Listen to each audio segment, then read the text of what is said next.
देश में गर्मियों की शुरुआत के साथ ही अब तापमान रिकॉर्ड तोड़ने लगा है। लगातार बढ़ती गर्मी ने लोगों को परेशान करना शुरू कर दिया है। ऐसे में गर्मी से निजात पाने के लिए एसी का यूज भी अब बहुत होने लगा है।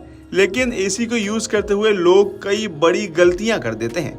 इन्हीं गलतियों में एक सबसे बड़ी गलती जो लोग करते हैं वो ये है कि लोग एसी को गलत तरह से बंद कर देते हैं और उनकी इस एक गलती के कारण उनकी जेब पर काफी प्रभाव पड़ता है। ऐसे में अगर आप भी डायरेक्ट स्विच से एसी बंद कर देते हैं तो ये खबर आपके काम की है। दरअसल एसी को सीधे स्विच से बंद करने की ये आदत ना सिर्फ आपके एसी को नुकसान पहुंचाती है बल्कि आपकी पॉकेट का बजट भी बिगाड़ देती है। ऐसे में आइए जानते हैं क्यों रिमोट से एसी बंद करना ही सही तरीका है और डायरेक्ट स्विच से एसी बंद करना क्यों आपके लिए मुसीबत का कारण बन सकता है। तो एसी को डायरेक्ट स्विच से बंद करने से आपका कंप्रेसर खराब हो सकता है। दरअसल एसी का दिल कहलाए जाने वाले कंप्रेसर अगर खराब हो गया तो समझिए कि पूरा सिस्टम ही बैठ गया। अगर आप एसी को सीधे स्विच से बंद करते हैं तो अचानक पावर कट होने जैसा इफेक्ट पड़ता है जिससे कंप्रेसर पर जबरदस्त दबाव बनता है। ऐसा होने से कंप्रेसर बुरी तरह से प्रभावित हो जाता है और इससे न सिर्फ वो डैमेज हो सकता है बल्कि उसकी लाइफ भी कम हो जाती है।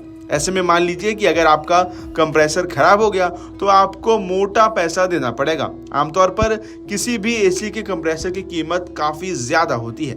इसके अलावा दूसरा इफेक्ट जो डायरेक्ट स्विच से एसी बंद करने के बाद पड़ता है वो ये कि इससे आपके एसी की कूलिंग पर असर कम हो जाता है। यानी अगर आपको लगता है कि आपका एसी पहले जैसा ठंडा नहीं कर रहा है तो हो सकता है कि उसकी वजह आपकी ये आदत ही हो। बार बार स्विच से एसी बंद करने से कंप्रेसर कमजोर हो जाता है और उसकी कूलिंग कैपेसिटी कम हो जाती है। मतलब गर्मी में राहत की जगह आपका सारा समय एसी को ठीक कराने में ही निकल जाएगा। इसके अलावा मोटर और फैन भी एसी का साथ छोड़ सकते हैं। दरअसल एसी की मोटर और फैन बहुत संवेदनशील पार्ट्स होते हैं। अगर आप बार बार डायरेक्ट स्विच से उसे बंद करते हैं तो इन पर नेगेटिव असर पड़ता है। इससे न सिर्फ उनकी परफॉर्मेंस गिरती है बल्कि वो जल्दी खराब भी हो सकते हैं। इसके अलावा इलेक्ट्रिकल पार्ट्स भी बर्बाद हो सकते हैं।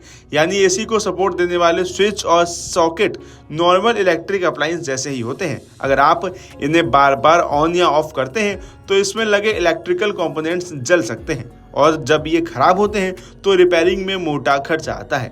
ऐसे में अगर आप थोड़े से आलस के कारण रिमोट को यूज ना करके सीधे स्विच से एसी बंद कर देते हैं तो आपको इन तमाम मुसीबतों से गुजरना पड़ सकता है। वहीं इसके बाद अब सवाल उठता है कि आपको अब क्या करना चाहिए। तो आपको बता दें कि एसी को बंद करने का सही तरीका ये है कि आप हमेशा एसी को बंद करते समय रिमोट का इस्तेमाल करें। ऐसा इसलिए क्योंकि रिमोट के जरिए एयर कंडीशनर को बंद करने पर एसी को सामान्य रूप से बंद होने का समय मिलता है जिससे एसी में खराबी आने का चांस बहुत कम हो जाता है। इसके साथ ही जब आप रिमोट से एसी बंद कर दें उसके कुछ सेकंड बाद ही स्विच ऑफ करें और सबसे बड़ी बात कि डायरेक्ट मेन स्विच से एसी ऑन ऑफ करने से बचें, खासकर जब एसी चालू हो।